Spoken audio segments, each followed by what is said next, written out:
नमस्कार मित्रांनो, निराधार योजनेचा जी आर आलेला आहे. आता तो जी आर आपण बघू. तर संजय गांधी निराधार अनुदान योजना व श्रावणबाळ सेवा राज्य निवृत्ती वेतन योजना या योजनेतील लाभार्थ्यांना अर्थ सहाय्याचे वितरण DBT पोर्टलद्वारे करण्याबाबत. तर मित्रांनो बघू शकता, दिनांक 7 फेब्रुवारी 2025 रोजी हा जी आर निघालेला आहे. तर प्रस्तावना बघू.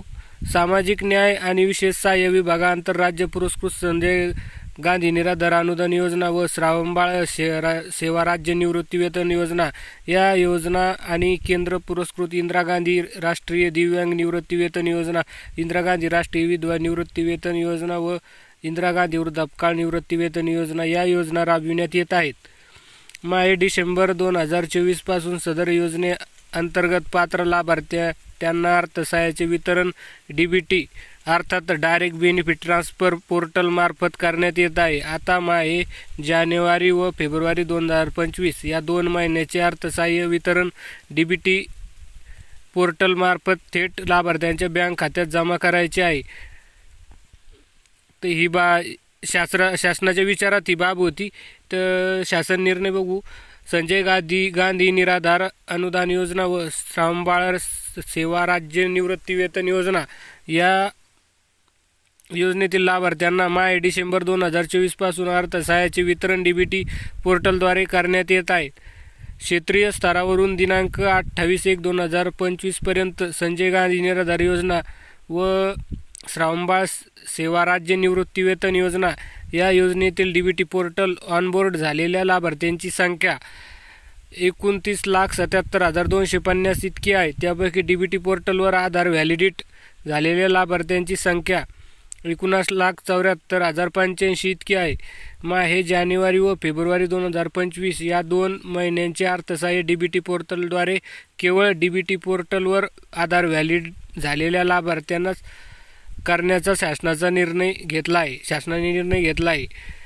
तर दिनांक 28/1/2025 पर्यंत DBT पोर्टल आधार व्हॅलिडेट झालेल्या संजय गांधी निराधार अनुदान योजनेतील लाभार्थ्यांची संख्या 9,35,227 इतकी, तर श्रावणबाळ सेवा राज्य निवृत्ती वेतन योजनेतील लाभार्थ्यांची संख्या 10,38,788 इतकी असून अशा आधार व्हॅलिडेट झालेल्या एकूण 19,74,085 लाभार्थ्यांना माहे जानेवारी व फेब्रुवारी 2025 या 2 महिन्याचे अर्थसहाय्य DBT पोर्टलद्वारे थेट त्यांच्या बँक खात्यात जमा करण्याकरिता ₹610 कोटी इतका एवढ्या निधीची आवश्यकता आहे. त्यामुळे सदर योजनेकरिता स्टेट बँक ऑफ इंडियामध्ये उघडण्यात आलेल्या स्वतंत्र योजनांनी बँक खात्यामध्ये पुढील तक्त्यात नमूद केलेल्याप्रमाणे निधी वर्ग करण्यास या शासन निर्णयाद्वारे मान्यता देण्यात येत आहे.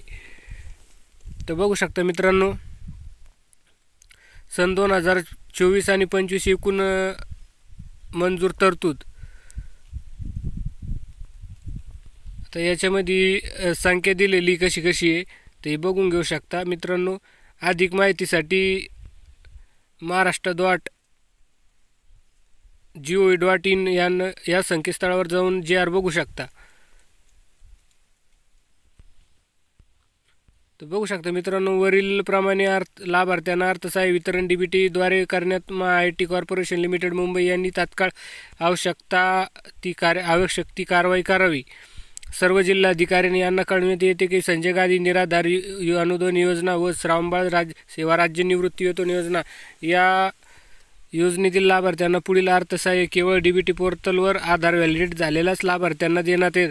तर मित्रांनो, ज्यांनी आधार लिंक केलेले त्यांनाच फक्त अनुदान मिळणार आहे. त्यामुळे यापुढे सर्व जिल्हा तालुका कार्यालय विशेष सहाय्य योजनासाठी निधी BHIMS प्रणालीद्वारे अर्थसहाय्य वितरणाची सुविधा उपलब्ध करून दिली जाणार आहे. यास्तव सर्व जिल्हाधिकारी कार्यालयाची DBT पोर्टलवर प्रलंबित असलेल्या लाभार्थ्यांची माहिती भरण्याची कार्यवाही युद्ध पातळीवर करण्याबाबत तसेच लाभार्थ्यांचे आधार अद्ययावत करण्यासाठी तालुका मंडळ स्तरावर विशेष मोहीम राबविण्यात सर्व जिल्हाधिकारी यांना पुनश्च सूचित करण्यात येत आहे. DBT पोर्टलवर ऑनबोर्ड आधार व्हॅलिडेट न झाल्याच्या कारणास्तव यापुढे लाभार्थ्यांना अर्थसहाय्य न मिळाल्यास याची सर्वस्वी जबाबदारी संबंधित जिल्हाधिकारी यांची राहील याची दक्षता घेण्यात यावी.